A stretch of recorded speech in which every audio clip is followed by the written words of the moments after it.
Welcome and thanks for joining us for today's HIS Talk webinar, Surviving the OCR Cybersecurity and Privacy Pre-Audit. It's brought to you by HIS Talk. I'm Lori from HIS Talk and I'll be moderating. Our presenter today is John Gomez. John is CEO and founder of Sensado, a cybersecurity firm that focuses exclusively on healthcare. And with that, I'll turn it over to you, John. Thank you. And good afternoon to everybody and welcome. Real quick on me, I've been involved in HIT for some time now. I was the ex-chief technology officer at Allscripts and also Eclipsys. Worked at WebMD as the chief technology officer there. And currently, as Lori mentioned, CEO and founder of Sensado. I want to thank HIS Talk for hosting this webinar. They're doing this just simply to be timely and provide just-in-time information to their fans and their constituents. My hope today is to give you kind of a sense of what we've learned in doing risk assessments and audits and helping those that are part of the OCR pre-audit pool and share what we found in order to maybe help you prepare yourselves better or kind of as a litmus to understand whether or not you're tracking well or not if you were to be audited. And I'll try and leave a lot of time for questions and do my best to answer questions at the end. So with that, why don't we go ahead and get started. Quick disclaimer, the information I'm about to provide to you comes from our observations in working with clients. So please don't take anything I'm about to say as a legal interpretation. I leave that up to you and your organizations to kind of work through and decide what is truly, at the end of the day, right for you and how the regulations should be interpreted and how they apply to your organization specifically. I want to give you a little background on the OCR, the Office of Civil Rights. Many of you may not or are familiar with them, but just to kind of get everybody grounded, they were founded or not founded, but provided the authority to enforce HIPAA in 2013. They have since investigated 133,000 cases. Of those, they've addressed about 24,000. And the real interesting piece here is they've done settlements on 37 of the cases for a total of about 39 million. So just a little bit over $1 million per case has been settled. Now, please understand that that number does not include any of the expense that may have been incurred by the organization related to a breach, related to corrective action, related to other agencies that may get involved.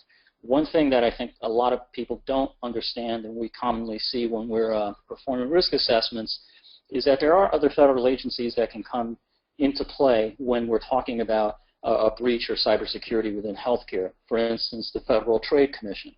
If you've warranted to your consumers, which would be your patients, but they're viewed as consumers in this context, that your systems are secure and that their data can be trusted, you may, and it's not, and you know that it's not, you may end up facing a Federal Trade Commission investigation.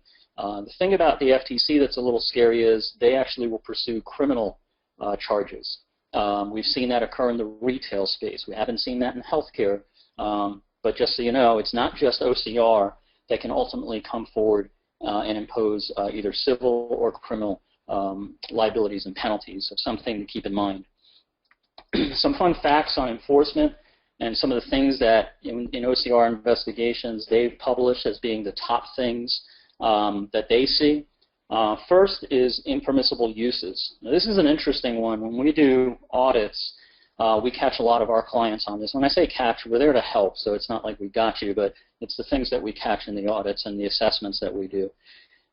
Impermissible uses would be something, if you're a healthcare organization, a provider, and you have your chief nursing officer has access to all patient data, that would be considered an impermissible use. Most people don't realize that. The reason it's impermissible is because the way that HIPAA works is only those people who have direct need to access patient data should have access. So if you're caring for the patient, if you're involved in their treatment or the execution of their treatment plan, then certainly you should have access. It's really, really so that our department head is going to need to be involved in the actual day-to-day execution of treatment. And so for that reason, that would be considered an impermissible use. We see this a lot with informatics, where somebody is doing research and they haven't de-identified data. Research is typically not considered a relevant reason to have somebody have entire access to patient data. So something to think about is, are the permissions that you're providing your users truly in context with the spirit of HIPAA and the letter of HIPAA? Lack of safeguards. We see this a lot. Outdated firewalls, outdated procedures and policies. We'll talk more about that. No investment in the appropriate technology to safeguard the data. Lack of the use of encryption for things like laptops. The inability to remotely wipe information from mobile devices and the such. So, and safeguards also include policy. Like I said, we'll talk more about that. The inability for the patient to access their data. This is a little bit tricky and one that most people don't know about. So what you warrant when somebody signs a HIPAA authorization is that you will assure them access to their data. Now, if you've lost their data, if their data is with a business associate that you've given the data to, and you can't get that data to them, then you're in violation. And that's one that sometimes is not well understood. People find out about it, unfortunately, after a breach. One of the things that OCR has said is we come to your house because you invite us in after a breach. We stay in your house because of what we find once we get there. And this is some of the things that they find. Use or disclosure of more than the minimum necessary protected health information. Again, this goes back to that example I gave you with either a department head or CNO or CMO or CMIO or someone in the organization who, you know, because of their role, you think, oh, they should have access to all patient data. But in reality, under HIPAA, they shouldn't. And so that minimum necessary access is important to keep in mind. And lack of administrative safeguards. We're going to talk a lot about that in terms of policies. And this last piece is really important to keep that in mind when I present to you some of the things on policy and procedures. The top 5 areas that typically are examined or come under OCR audit are listed on the right-hand side of the screen. And I won't go too deep into that. I will say if you're an independent software vendor or medical device or hardware manufacturer that focuses on the healthcare industry, within the next year or two, you will probably see a lot more scrutiny around your securing of information, especially if you're a cloud-based provider. But for now, these are the top 5 areas of focus for OCR in terms of who they look at from a covered entity perspective. So the pre-audit, basically what it is kind of an experimental program, if you will, a dry run of sorts. It basically identifies a pool of covered entities that OCR said we may or may not go deeper with this pool in terms of doing pre-audits. The reason it's a pre-audit is because there's no breach that has occurred, but basically it's a proactive practice that OCR is putting into place. About 350 of the 550 to 800 of the pool will be actually audited. And originally, OCR said, we're going to do desk audits. You know, we'll send you a request for information. You send it back to us. We'll review them and see what we learn. That's changed a little bit. I think they started realizing that things in healthcare, probably around cybersecurity and privacy, aren't as good as everybody thought they were. So we're starting to see that they're actually doing on-site visits and coming out and actually not only reviewing policy, but testing for procedures and practices. We believe that this is a precursor to what will eventually become an ongoing program for OCR that will ultimately drive a lot of focus to not only the CE, but the business associates. And we're seeing some evidence of that now. What that means to you is, even if you're not part of this pool, in the next year to 2, you probably will see them shift to more of a JACHO position. Now, this is our opinion again. But where they just show up and just say, hey, we're here to do a cybersecurity and privacy audit, and you will probably need to react to them like you would to JACHO. So that's kind of the framework of the pre-audit. What I'd like to do is kind of switch to, well, so what do we see? And what's that mean to you? Where are the big things that we see as kind of holes when we go out and do an assessment or an audit for someone? So the big 3 that we see that typically creates the challenges for everything else downstream is lack of policies, procedures, and practices. Now, they may sound very academic, and to be honest with you, I looked at this originally as like, you know, policies. They're dry, and who really wants to do them? But frankly, in the context of how OCR looks at this and the need for policy in terms of HIPAA, it's a big deal. Now, the thing with policies is that you must have relevant and timely IT security and privacy policies that are supportive of the current threat landscape. Now, what does that all mean? It means that very often we go in, we'll look at policies, and some of you on the webinar today are going to go, "Ugh, that's us." And the policies haven't been updated since 2009, right? We'll go in, we'll look at the policy, it'll say revision date or creation date, and the date will be something, something 2009. The worst case we saw was 2005. The challenge there is that that's not a relevant policy that's timely and takes into account the current threat landscape. There's no way for you to prove that a policy from 2009 is still effective today unless you review the policy on an ongoing basis, right? So now if you say to us, or you can demonstrate to us that, you know, you're actually reviewing that policy and you have some way of doing that, then that's at least showing relevance, right? But if you really haven't, if you reviewed these policies and you know you have them and they're there and people are doing it, but you really haven't looked at them, then you're not timely and relevant. And that's what is really all this is going to come down to. Are your policies timely and relevant for the current threat landscape? What we mean by that, for the current threat landscape, means today we see a lot of ransomware attacks. We see a lot of server hostage taking.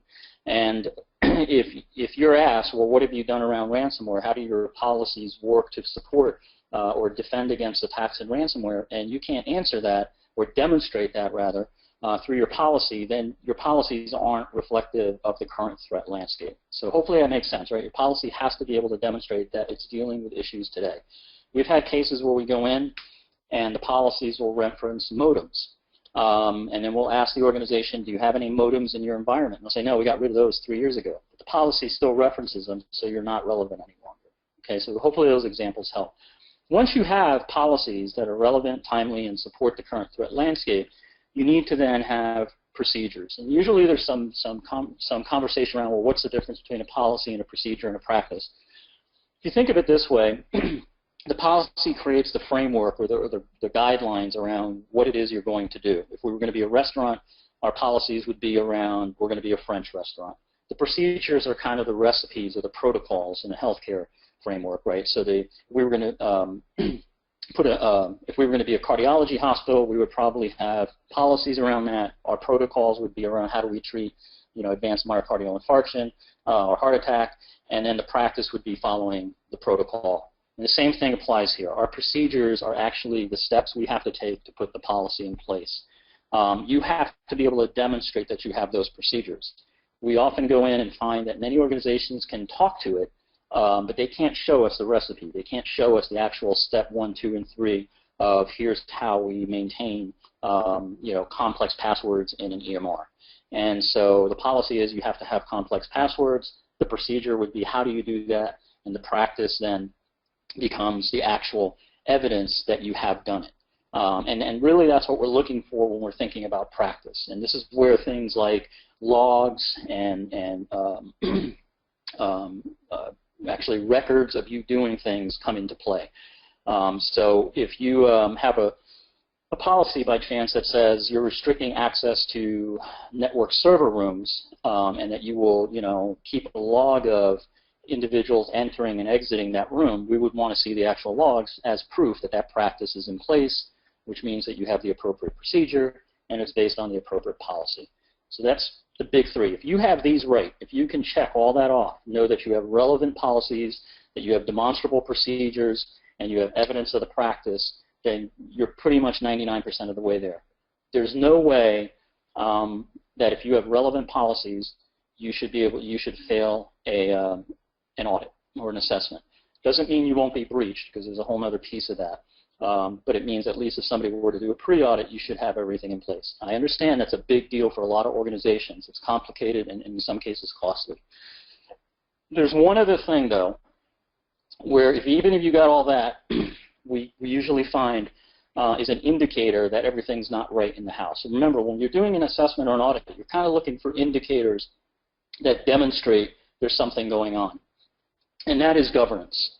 So you may have policies, procedures, and practices, but remember earlier I said, are you reviewing things on a yearly basis? Are you reviewing those policies when there's a significant event that occurs, like a spike in ransomware, phishing attacks? Can you show that you have a team, an organization, someone that is going to go in and say, okay, how are our policies, procedures, and practices protecting us and helping us defend against these threats? So governance is a big deal.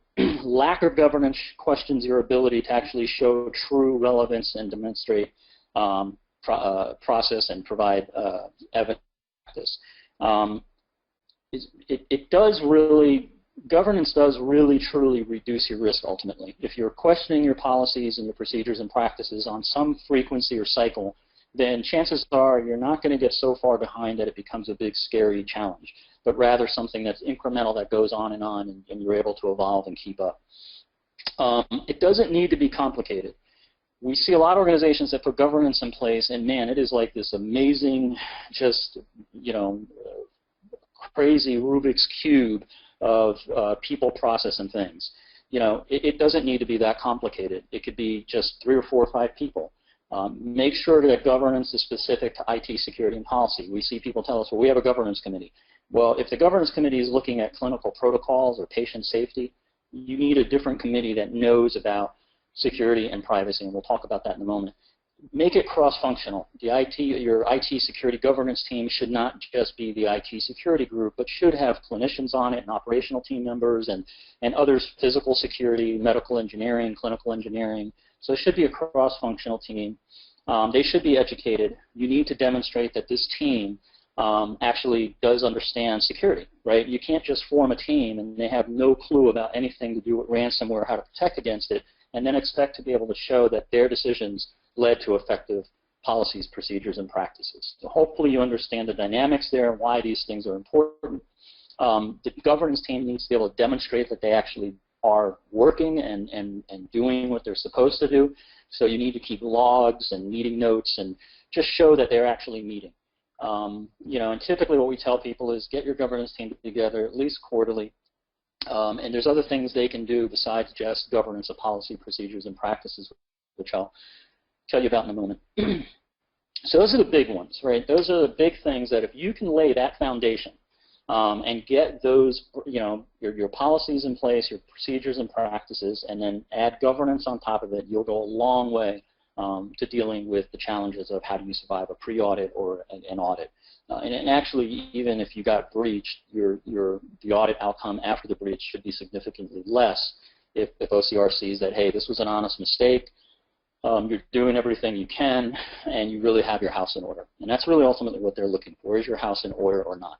Are you Sony or are you not Sony? This is the easiest way to think about it. So then what kind of things do we see that even if people have policies, procedures, and practices in place, they're not really aware of, and then that leads to challenges, right? So sometimes what we see is that, even though everybody's got all the policies, practices, and procedures in place, they don't really understand the interpretation of them or what's really meant, and that kind of trips you up. So I'm going to give you the top 10 things we see that even though you have those things in place, you may not realize how they're meant to be deployed. And this is a good checklist for you to see where you are. These aren't in any order. They're all the same level of importance, so it's not a David Letterman list. It's just a list. And to fix a lot of these things is much cheaper than you may think, but you do have to have attention to detail. You have to be aware of these things and kind of think about how does this affect me or my organization. The first one is business associate management.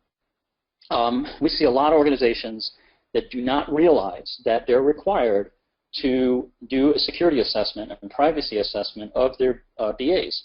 And that means you have to reach out to them and actually kind of do a little mini audit. Now, it could be an electronic, it could be a form, it could be anything you want. But you need to have a way to demonstrate that, hey, you do on an ongoing basis actually interact with your business associates and figure out if they're still secure or not. Should they still be entrusted with patient data? The second part of that is if there is a significant event that you've reached out and you've actually interacted with them on what are they doing about that significant event. A significant event is a little bit gray. And so what I usually tell people is if you're hearing about it in the media, it's probably pretty significant. So we all heard about ransomware. The way the ruling works is all of us should have reached out to our business associates and said, hey, you know, have you heard about ransomware? Are you affected by it? Has any of the patient data we provided you been affected? And what are you doing? Now, those interactions need to be logged. Now, whether you want to do it on a spreadsheet or SharePoint or however you want to do it, you need to find a way to demonstrate that you do reach out to them on a yearly basis at least, and you do reach out if there's a significant event. I understand it's a big challenge. A lot of organizations have 500, 700 or more business associates. So this isn't easy to do, but it is a big area and a big challenge. One thing I often tell people is, you know, if OCR is starting to do situations where they want a list of your BAs, they don't come and look at you, they actually just go to the BAs. Now the interesting part here is if the BA is doing something wrong, guess who gets fined? You, because you're the one entrusted with that patient data, and you have embarked that, or you transferred that trust to the BA. So you're ultimately still responsible. You're the covered entity, right? So you need to really be careful with the BAs. One other thing to do on BAs is maybe on a yearly basis, figure out if they still need to be a BA. We have a lot of ghost BAs where the business associate agreement was put in place years ago, and nobody knows if the data was ever deleted or what's the closing process for the BA. And, you know, kind of ask yourself, is there a way that people need to re-justify being a BA every year or every 3 years, whatever works for you? Find a way to get rid of kind of those dead BAs.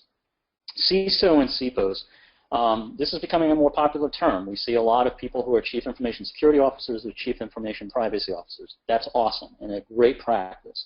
Where we see people get tripped up is they don't understand there's actually a serious amount of accountability and responsibility assigned to that term, whether you do so or not through your HR department. So if somebody is the director of IT security or the CISO or the CIPO, one of the things we ask is, please tell us your experience. Now, we've seen situations where we've gone in one instance, and it was a cardiology hospital, and the chief nursing officer was also the CISO. Now, the challenge there is that this person had no experience with IT security. And so the problem becomes that if you have an audit or you're breached, you're going to have a serious liability, because the first question that's going to be asked is how could your policies and procedures and practices be relevant if the person ultimately responsible for them doesn't even understand IT security? So it's a big deal. Now, that doesn't mean that you have to hire somebody with 10 years of experience. What you need to do is if you appoint somebody to these roles is assure they get the education on an ongoing basis to be able to demonstrate that they actually can do the job. So it's not just a title that you give someone because they've been running the networks for the last 10 years, or they're the best database administrator you got, or they're just a great person. You need to be able to demonstrate in this situation, because there's legal issues here, that whoever you've assigned has the tools, the skills, and the to do this role. We'll come back to that in a little bit. So that brings us to education. It's not just the CISO and CIPO that need to be educated, but also your organization. If you do have an IT security team or people that are responsible for IT security, they need to be educated. And to be relevant, right, the policies have to be relevant. It means that your team has to be educated on the latest threats and the latest techniques and best practices. So if the last time they've been in a classroom is 3, 4, 5 years ago, or never, or they learn on their own because they kind of take time at home to kind of read Google or something, you're going to have an issue when the questions arise around, well, how did they know what to do or not do? And we see this playing a lot. A lot of the times we see mistakes occur where people get breached. It's because the organization didn't understand the right way to do things or the latest information. This is not expensive. We're not talking about thousands and thousands of dollars in training. We're talking about sending people to one class. You can do it online, a 5-day online class once a year. So just keep in mind that what I'm trying to tell you is small things that you can do to get big returns. Education, a second area of education is your end users. The big area that you'll get challenged on is when somebody gets audited is, so when's the last time you had any IT security or privacy education? And usually what 99% of the time we'll hear is, oh, there's always a class every 6 months or once a year where we go online and learn about HIPAA. Well, that's great, and that checks a box, but it also leaves you exposed. You have to remember that it's all about being relevant. So we're seeing an increase in phishing attacks. Everybody knows that. Everybody in healthcare knows healthcare is under phishing attacks, ransomware. So if you haven't done education on ransomware and phishing attacks for your organization, then you're technically not in compliance with HIPAA. You have to maintain relevance. So that means your user base has to be educated on how to defend against these attacks. So one of the questions, if you guys get hit with a ransomware or phishing attack, whoever clicked on the link is going to be asked is, when's the last time you were educated on phishing? And if the answer is, well, never, that's a problem, right? Executive intimacy. So here the challenge is that you have a great IT security team, you got a really strong CISO or CIBO and or your teams are educated, but the executives really don't want anything to do with security. They've got enough going on, they're trying to acquire other hospitals, build a new tower, whatever it is, keep the cardiologists from leaving. Whatever is going on, you got to find a way to get the executive to understand that ultimately the buck stops with them. And so they need to understand security. They will be interviewed if there's an audit or an assessment. When we do them, we interview the CMIO, the CMO, the CNO. We get their feedback. What do they know about it? How do they understand the context of security? Where do they see the weaknesses being? You'll be surprised. A lot of times we talk to IT groups. You know, they'll tell us how hard it is to deal with the CMOs and deploy policy like multi-factor authentication. Then we talk to the CMOs, and a lot of them are like, hey, you know, it's kind of weak. You can have kind of do this and do that. We find so much that they know about the weaknesses in the organization. The point of all this is your executives need to understand their role, their accountability and responsibilities within the cybersecurity and privacy regulations. It's really important. If not, you're going to find yourself in a situation where people contribute to the exposure of an audit versus help with it. Incident response. Here's one that we don't see a lot in healthcare. You know, so everybody does mass casualty drill. Does, you know, fire drills. Think about the liability you would have if there was a fire, God forbid, in your healthcare organization, and there was never a fire drill. There were no fire wardens. There was no understanding of what to do, how to contain fires. Simple things, right? You would have an amazing amount of liability when that came to light. The same thing occurs with cybersecurity today.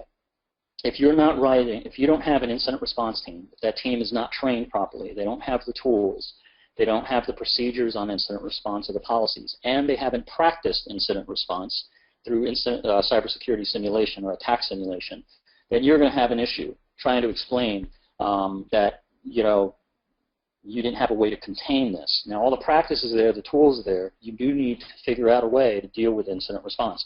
That governance team I told you about forming earlier, that security governance team, is a great team to also be your incident response team. The incident response team doesn't need to just be technical team members. There's a lot that goes on in incident response. And because of that, you should have a cross-functional incident response team. So again, that governance team is a great option for that. Monitoring. A lot of people don't know that monitoring is required. Now, the type of monitoring you do and to the depth of monitoring is a little gray, but you must do monitoring. Now, a lot of times what we hear from organizations is, well, yeah, we monitor. We have, you know, someone is responsible for reviewing our logs, or we bought a tool, and that tool does, we have a SIM, and that tool is actually looking at our logs on an ongoing basis, and we get alerts. The problem here is a few things. One is, are the people trained to use the tool? They really understand what they're seeing. There is no tool on the market, none, that actually will say, hey, someone from the Ukraine just breached your systems, and you need to do something, and here's what you need to do, right? So if there's no training and all somebody knows is to look at an alert, and hopefully they understand how to interpret it, you've got an issue. So you have to make sure whoever's doing the monitoring is trained to do it, and they're keeping on top of it, and they're relevant. Second thing on monitoring is usually people don't have the tools, and they do it as their procedures will say review system audit logs and security logs on a periodic basis. Challenge there is they never actually can demonstrate that they've been reviewing the logs. So you might have the procedure, you may think it's happening in your organization, chances are it's not. And either it's OCR, whoever's doing an audit is going to look for evidence of that. Now, so if you're going to, so the point is either make sure you do it right, have the evidence to show it, and make sure that people are trained accordingly. Old technology, obviously getting rid of technology is really expensive, and the economics in healthcare don't just allow us to suddenly swap everything out and put in the latest, greatest stuff. And there's other factors too, right? Vendors may not support the latest thing. We know vendors that still only support Windows XP. If you have old technology like Windows XP or other stuff in your environment, old servers, and you can't move them out, or you can't afford to, the vendor doesn't support a newer version, whatever it may be, at least put a plan together. If you at least have a plan that says, hey, look, we're going to swap one machine out a month or one a quarter, and it's going to take us 5 years, but here's the plan. We know we have a risk. We're on top of it. We're doing everything we can. You dramatically reduce your risk and your challenges. If you suddenly just said, we know we got Windows XP, we know we got to do something about it, we'll figure it out when we get at some point, you're going to have a problem. So even if you have old technology, nobody's saying you got to get rid of it tomorrow, but just have a plan, have something, a process, a procedure that you can show and demonstrate you've got a conscious effort around that challenge. Patch management is a big one.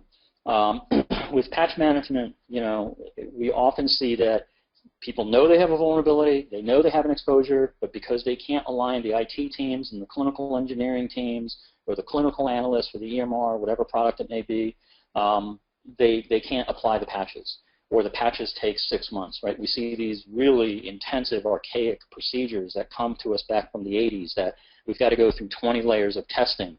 You got to find a way to modernize that. Patch management's a big deal, and the answer shouldn't be, well, we knew there was a vulnerability, but we couldn't update it because our Epic team lead wouldn't go for it, or they didn't have time because they're fixing flow sheets, and that's got to get rolled out before we do these patches. You've got to find a way to get people in the organization to understand that patches are a big deal and do need to supersede things, and that governance team can help you. If you have a cross-functional governance team with representation from the clinical organization, you'd be amazed how many of these things can be worked out very quickly once people understand why you're doing and asking for what you're doing.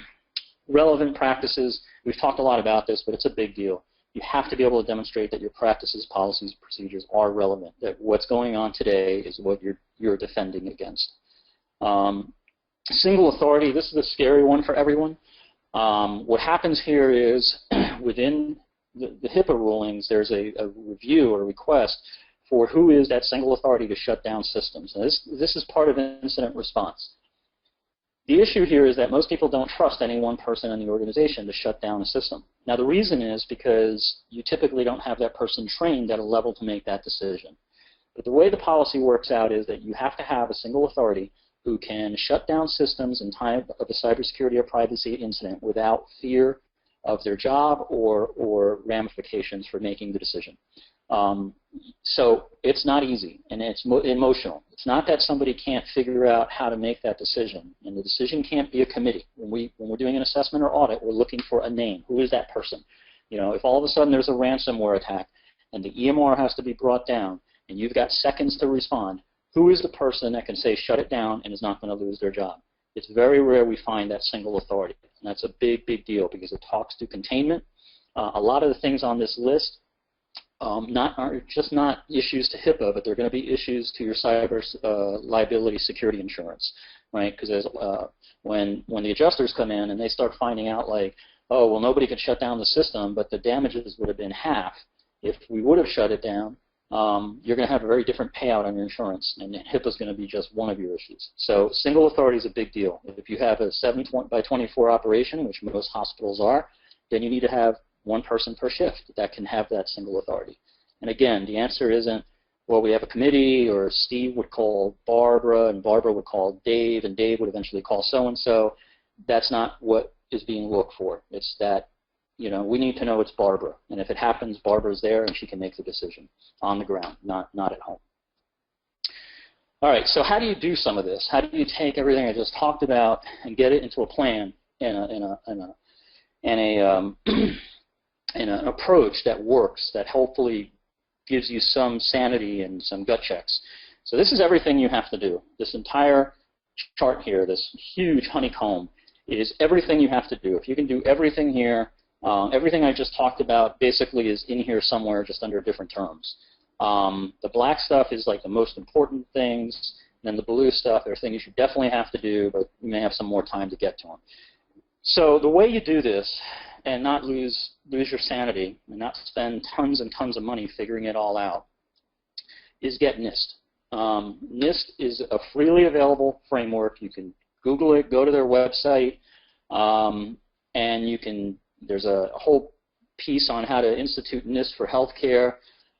It's widely available. The people that contribute to NIST are some of the best in the world, and it's free, right? So you can go ahead, and the cool part is HIPAA is based on NIST. I was at an FDA workshop where the head of OCR was asked, somebody got up and said, well, we're a high trust shop, and we're high trust certified, and so, what are your thoughts on that, and what's that do for us if we get audited? The head of the OCR, who does the investigations, replied, I'm not sure what high trust is. We have nothing to do with high trust, and all I can tell you is that we use NIST. So when we come talk to you, you better understand NIST, because that's what we're going to be looking for. So just giving you the reason I'm saying that is I'm not bashing high trust. I'm just trying to get you to understand you have a free framework that you can deploy that is cross-referenced to HIPAA, and HIPAA is based on, and OCR uses as their audits. We are a NIST-based organization, so we use it, understand it very well. Get tools. The second step is once you have your framework, which will cover you for your procedures and your policies and practices, is get the right tools. If you don't have antivirus, which I would assume everybody does today, get it. Cylance is a huge, cool tool that we love. We have nothing to do with Cylance. We just love their AV product. It's really, really a great product. You have to get intrusion detection and prevention in place. You have to modernize your firewalls. Often we'll see firewalls that are 4, 5, 6 years old. And it doesn't mean that they're not up to date in terms of their signatures. Just the technology being used is easily circumvented. Network access control, you need to put that in place. And compliance tools. A lot of this is really hard to just manage. So whether you're going to do spreadsheets or SharePoint or something else, get compliance tools that help you manage the governance and the auditing of what's going on. Get tested. This is another thing that's not that expensive, and you can do in a pretty simple way, but you have to do it, and you have to do it on an ongoing basis. You have to be able to demonstrate that you are actually practicing best practices.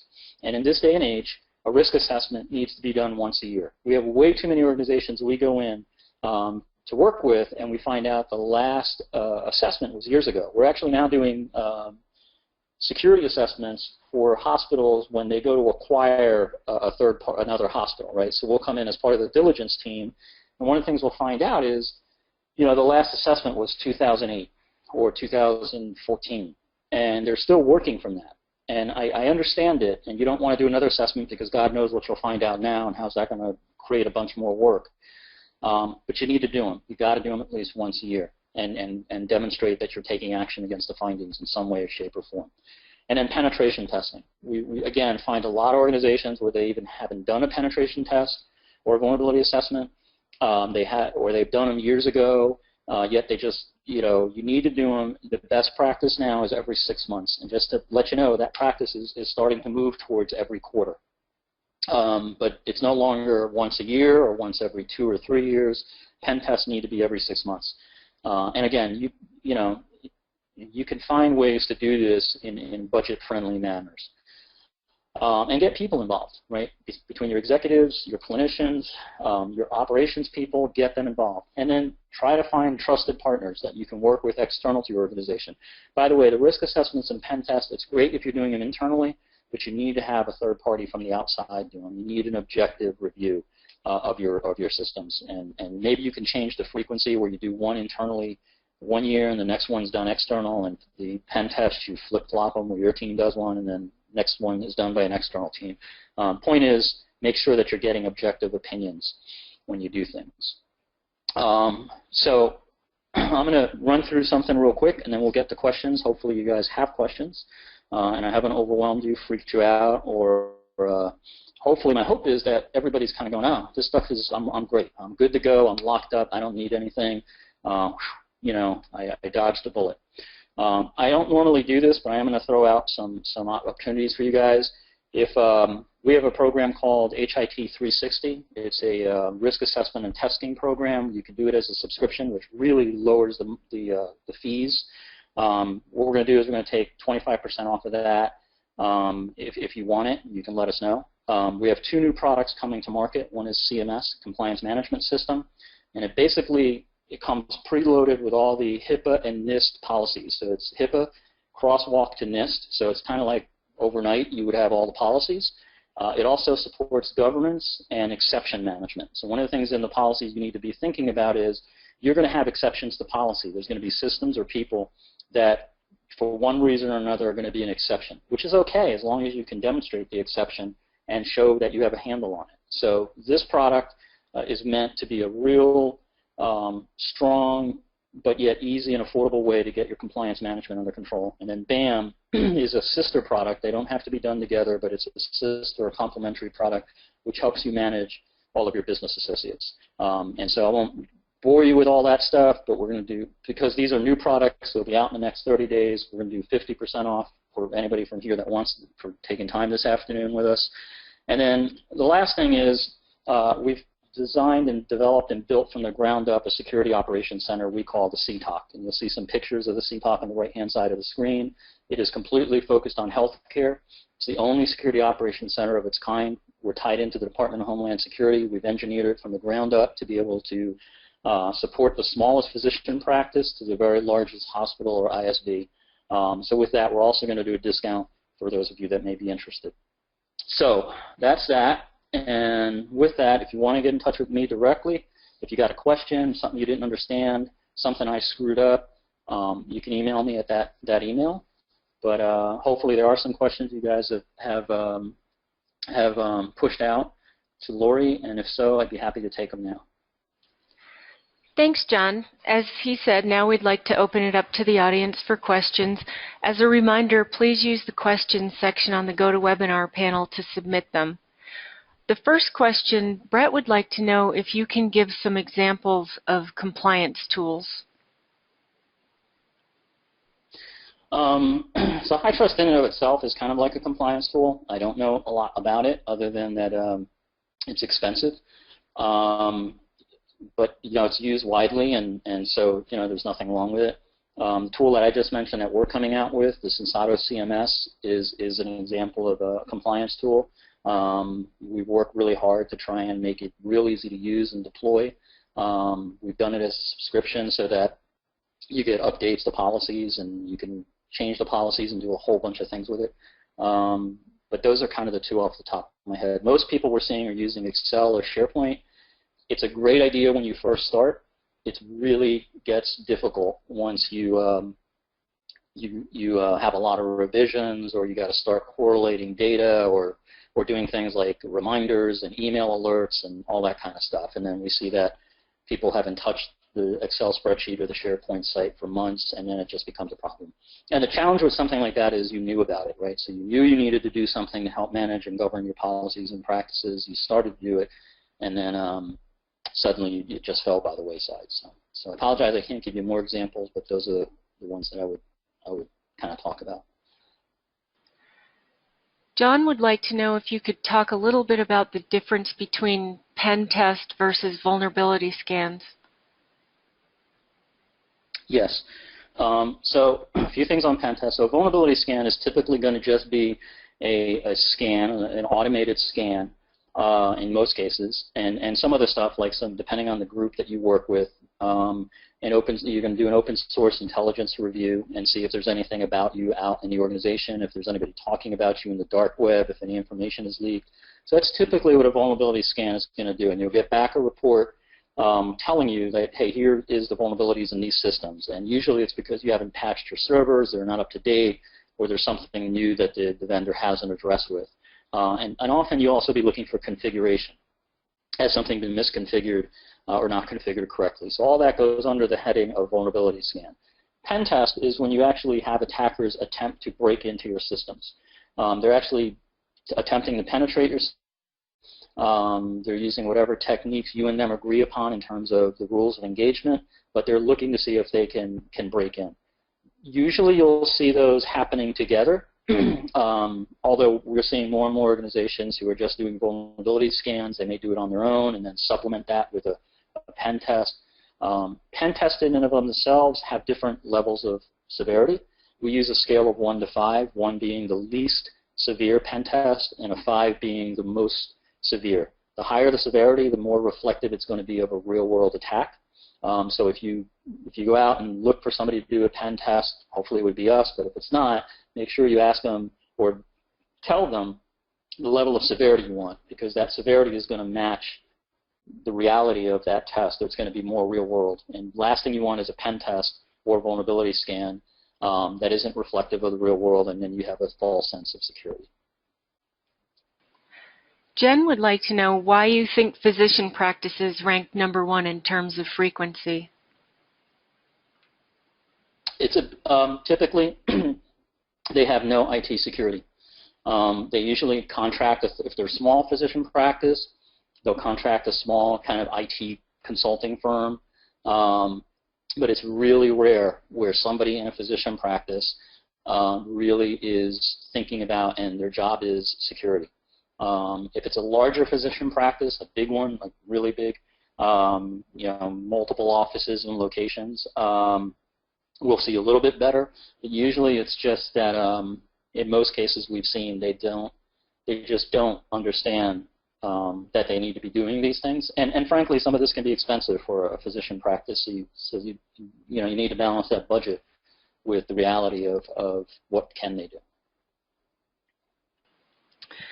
Henry asks, given the clear possibilities of later legal exposures to regulators, patients, and others, do you recommend hiring a security review service company as a subcontractor to outside legal counsel in order to take advantage of attorney-client privilege confidentiality? Yeah, I mean, whenever we work with someone, especially if it's an incident response, we will do it under the premise of client-attorney privilege. But it depends, I guess, on how you're asking a question. If a breach has taken place and you know that there's something going on, then yes, definitely.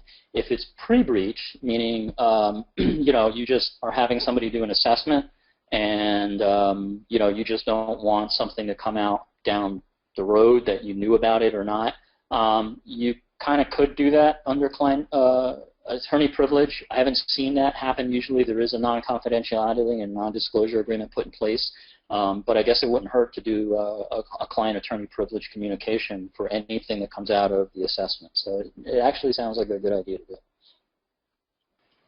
All right, Karen has a scenario she'd like to know if it would be considered acceptable by an auditor. She says an HL7 feed between a hospital and its lab or other specialty provider enables the lab to receive, admit, and discharge information from patients, which includes insurance information necessary for the lab to bill. The lab receives ADT info about the patients who never use the lab. This is, as I understand it, unavoidable. This appears to go beyond minimum necessary, but on the other hand, if HL7 is the tool that enables the lab to conduct billing for the parties' mutual patients, and if there's not a way to provide less information, if the lab has security mechanisms in place to protect that data, would this arrangement be considered acceptable by an audit? So I can speak to what we would do, but please remember what OCR does or someone else does is up to them. So please don't take this as a legal, a final legal answer by any means. What I would tell you is, from what I understand what you described, you would more than likely want to then, so you have, let's say, a process and a procedure, and you have a policy in place around safeguarding the transmission of data. So that'd be the first step. If you have that, that's cool. Second step would then be that you, in this instance, want to have an exception to policy. You want to demonstrate that we know the policy, but here's an exception.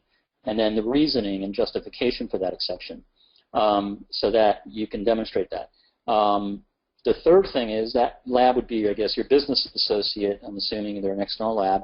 So you would definitely need to demonstrate that you're doing ongoing security assessments of that lab, because when you mention they have the security tools, the first thing I would be asking you is, well, how do you know what their tools are? How are they keeping them up to date? Everything I just talked about in this presentation, we'd want to know about that lab. And if they can check all the boxes and do everything, then you're probably okay. The one thing I would tell you, and if somebody wanted to be a real stickler, is there absolutely truly no way to limit the amount of data? We have seen more and more, and healthcare organizations really stepping up and giving their business associates and their ISVs no room to wiggle. right? And what I mean by that is, a few years ago, the ISV or the lab or whoever it is would say, well, that's all we can do.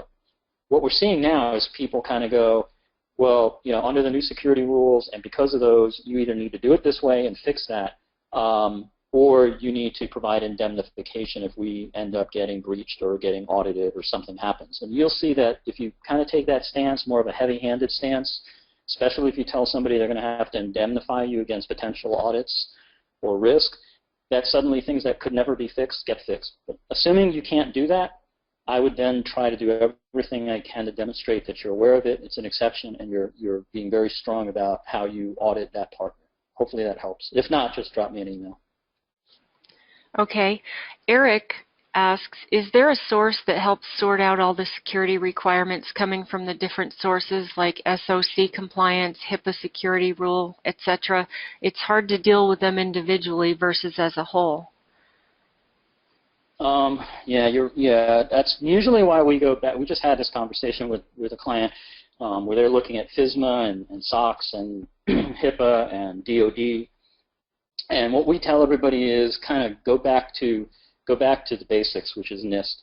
And if you can get NIST, you're going to find that most every other policy is a variation of NIST. So again, if you do NIST, you got a great foundation. And then you might have to tweak a few things for like FISMA or maybe DoD or something like that. But it'll be a lot less insane, if you will, than to try and deal with every one of those as a one-off. So I would say start with NIST. I haven't seen anything, and if you send me an email, I can introduce you to a team member on our team named Mike, who understands that stuff much better than me. But I don't know of one kind of crosswalk across every one of those standards. It'd kind of be a real interesting thing to do, but I haven't seen it. All right, well, that was our last question, so we'll conclude the webinar. I want to thank everyone for joining us today, and John, thank you for putting all this together and presenting it. We really appreciate it, and I know our audience does as well. Attendees, watch your email for links to the recording of today's webinar, as well as a link to the PDF version of the PowerPoint presentation. We look forward to seeing you at our next HIS Talk webinar. Enjoy the rest of your day.